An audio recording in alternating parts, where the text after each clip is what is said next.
Check. How y'all doing? It's Burnin W, episode 2. We made it. We're no longer at the pilot anymore. I'm so happy.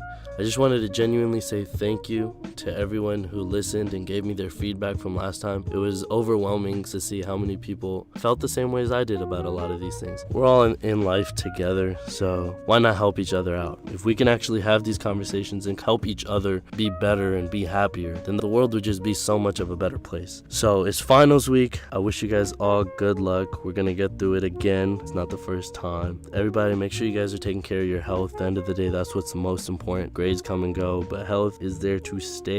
Make sure you guys are staying hydrated. Make sure you guys are eating. Make sure you guys are taking showers. Sometimes at the computer science labs, and I swear some people in there don't take showers on a daily basis. So please take care of your health. The fact that it is finals week, I decided to dedicate my podcast towards education and just how education is definitely a form of self-love. Think about it. When we take care of ourselves, when we nourish ourselves, we consider those things self-love. Taking a nice shower, moisturizing, those are all forms of self-love. So why is it that when I put in active energy towards learning and opening my mind, we don't consider that self-love? We consider it forced. There's a different vibe when it comes to education that we have the power to actually change for generations to come after us. We should never be feeling stressed and forced to be at school, because at the end of the day, we're making the choice to be here. Nobody's forcing us to be here. We choose to be in college, so let's enjoy every single moment of it, starting from the learning part of it. What I want this podcast to mainly cover is a lot of the problems that we have in order so that we can actually appreciate the knowledge that we have, and more importantly, switch our own teaching methods.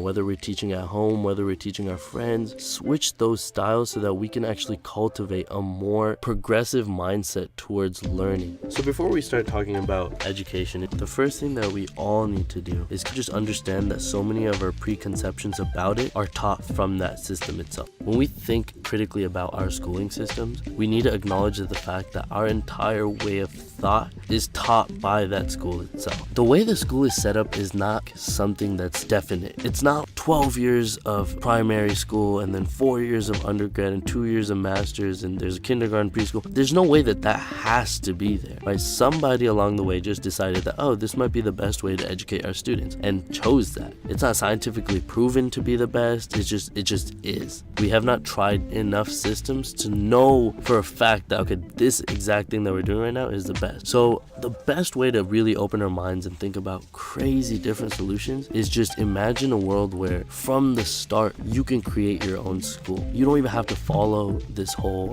track that they have right now. You don't have to follow 3 years of language in high school. Like, that's just something that someone chose, right? Let us think of these crazy new ideas until those are the ideas that we do. And that's something that none of us are taught enough. And I hate it. And I realize the more I grow up that part of my brain is just lacking, where I can't just create things that are so out of this world because so many people along the way had told me, hey, it needs to be realistic. From my childhood, man. When I was a little kid, I know I must have been having some crazy thoughts. I was like, dude, imagine a world where unicorns be doing this and dragons be doing that. Is creative, because everything is impossible and crazy until someone does it, right? There's no way somebody was like, yeah, we're about to be flying in the air and we're about to fit thousands of people in it. Can you imagine if you said that to somebody 500 years ago? They would have been like, what are you saying? There's no way that's possible. But we do that every day now. We fly thousands of planes carrying tons of weight. It must have been crazy and impossible at some point. So we need to stop allowing other people calling our ideas insane or crazy to stop us from thinking like that, right? Keep thinking your crazy idea. Write that down somewhere. Who knows? That might be what the world is one day.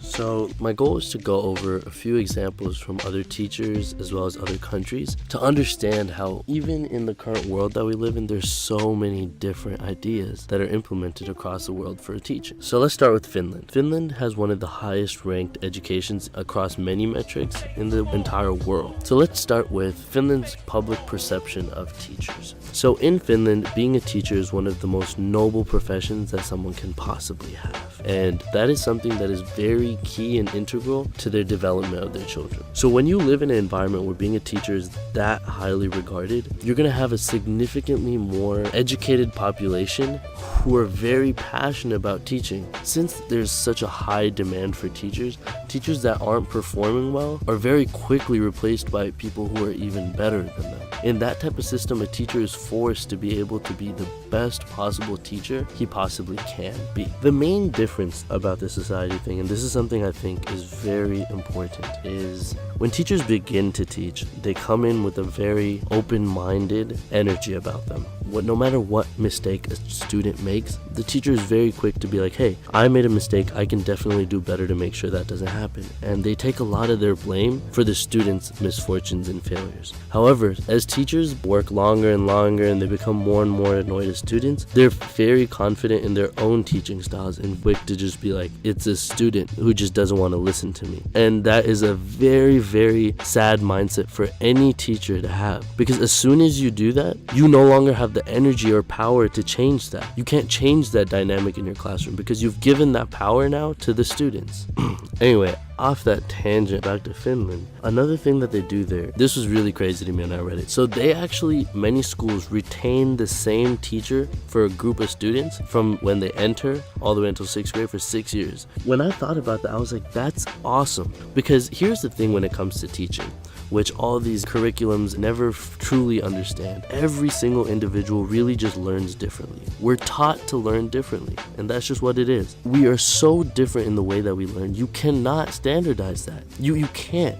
If you really want amazing students, you cannot standardize this shit. It has to be individualized. I understand it's hard, but that should be what our ideal is. Our ideal should be something that doesn't seem very reachable to us right now, and we have to work for that. Education, between me and you, some people may learn through Cornell notes. That may work for some people. Some people learn through videos. Some people learn through asking questions in class. It's different. Each person works completely different. That may not work for everyone. So as soon as they individualize this, which in Finland they can, because a teacher has been there for 6 years. You have a class of 20 for 6 years.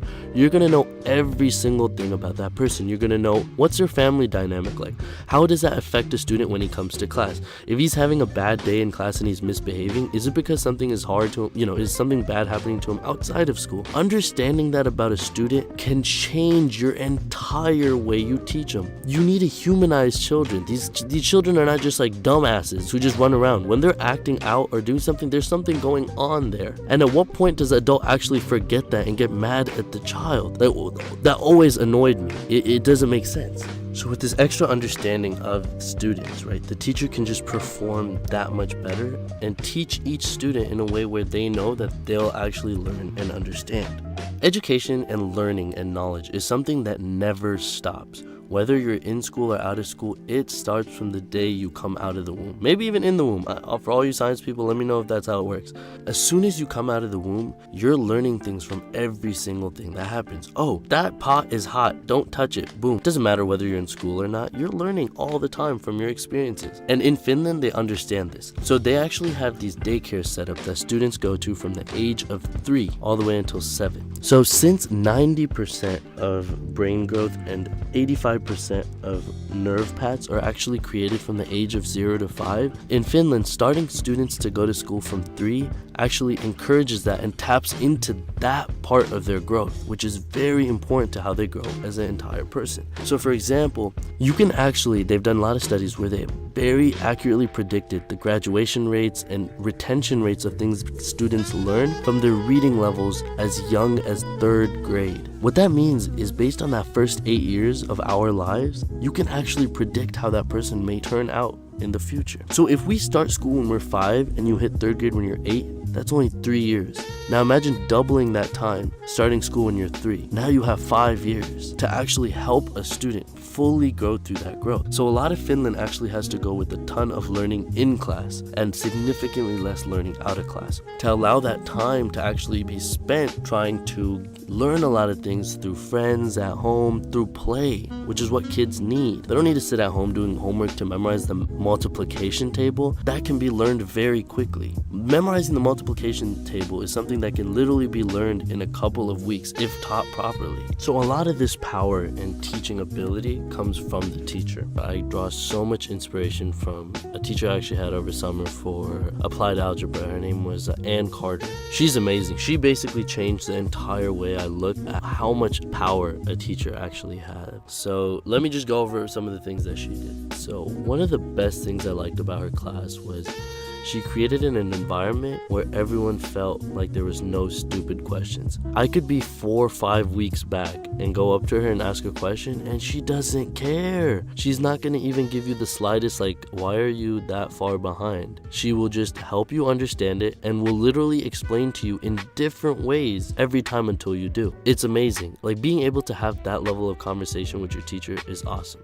The biggest thing is the way she ran her classes. So she never taught in school. Not once. She didn't teach at all. She posted a podcast for us to learn at home, and then we came to class to do homework. So she switched the entire thing up. The homework is actually watching the lesson, and in class you just sit there asking questions to either the teacher or the TA. Class is not mandatory, but it is the one class I've seen so many people at in week 6, week 7. I went to that class. That's one of the few classes that I actually have consistently been to because I felt like I wanted to go. She never said you had to be here. She gave the option completely to you, but that didn't make people not come. That made people actually want to go. I went and learned so much in class because I could ask her every question I had. I'd go through the homework. I don't understand this, help me. This, I don't understand this, help me. Boom. And I aced that class. I actually did so well, and I'm not even good at school like that. So that was definitely a really, really awesome feeling that I had. And I genuinely loved that conversation in that class. And every day after class, I go talk to her because she's like very philosophical and mathematical,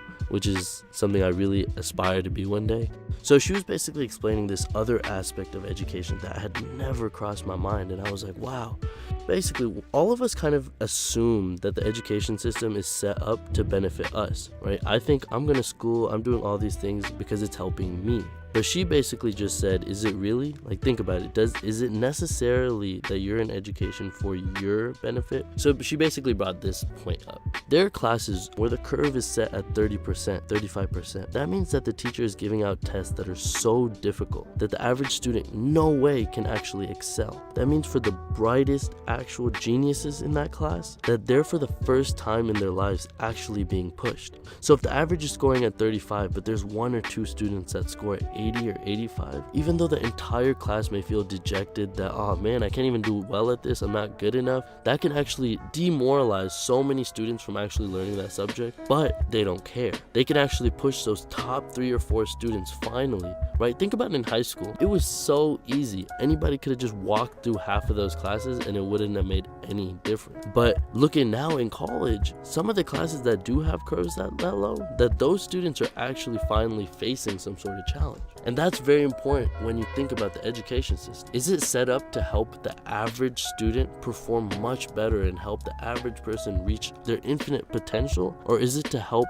have those average people fund the few top people to actually perform at their greatest? Because if you think about it, most of the average student who goes through higher education, they're fine, they're gonna get a job, they're content with whatever they're given. But what if we're not actually reaching our full potential? Forget the money, forget all of that. What if I could be so much more intelligent and aware and knowledgeable of things than I am right now? If a college actually cared fully about my growth and not their own growth. So far on this podcast, I've mainly talked about the forces of school and education and things that act upon us. But at the end of the day, we don't have as much control over these things as we'd like to. So what we can control is ourselves. So now I want to kind of quickly talk about how we can kind of condition ourselves to appreciate and gain more from knowledge than we do right now. So this is something that I've seen over and over again. I was reading Plato's Republic actually, and he talks about this a lot in his book and kind of what knowledge is, right? To define knowledge and the power of it. So when we think about knowledge, it's very simple to limit ourselves in our understanding of it and only think as so far as to what we already know. So for example, if I was to tell you about what do you know about biology or how much do you know about math, we think about all the things that someone else has already come up with that we had no part to actually discover. Every sphere that we have, think about it. Let me just take math for right now. The amount of knowledge that we have into math is minimal. We don't know anything about the full extent of what it can possibly be. So the study of math is not to just learn what's already been invented, but come up with our own theories. For example, the same teacher, or the math teacher, when I was talking to her, she told me that in undergrad, the highest math that you get to learn, for the most part, has been discovered before 1850s. And in masters, it goes all the way up until 1925. That's it. That means that we don't even reach the surface of what we already know, let alone come up with things that don't exist. And I feel like from a young age, we're never really taught to think of these subjects as that. We're never taught to think about science when we're young as if, oh, it's open-ended, and when you grow up, the goal is to find your own things. We just think that everything that we need to know has already been invented. It's done. So all we have to do is just keep reading books, and then we learn everything, memorize everything, and then we're done. But that's not the way we should be looking at it, because then that's boring. There's no fun in that. But the fun comes in the challenge that, oh damn, like we actually don't know anything about these things. You like philosophy, you like psychiatry, you like dentistry. Don't think about it as a field that's already been done and you just have to copy someone else. Think about it as if everyone's just acting so naively, and there's so much better that we can actually be doing across all these fields. And that's something I feel like I see a lot in CS, which is really cool. And that's mainly because it's such a new field. So when people are learning these new topics, since it's only been around for 50 or 60 years, people are constantly thinking, okay, we can do better, we can do better, we can do better. And that's what's happening, right? It's moving in such a fast pace because people have that enthusiasm for it. The people that are in it have the enthusiasm that, okay, this is definitely 100% not the best that we can do. Let's work faster and more efficiently to come up with the new stuff. And I feel like if we're taught to think like that from a very young age, then all of education would be so much more enjoyable for us, right?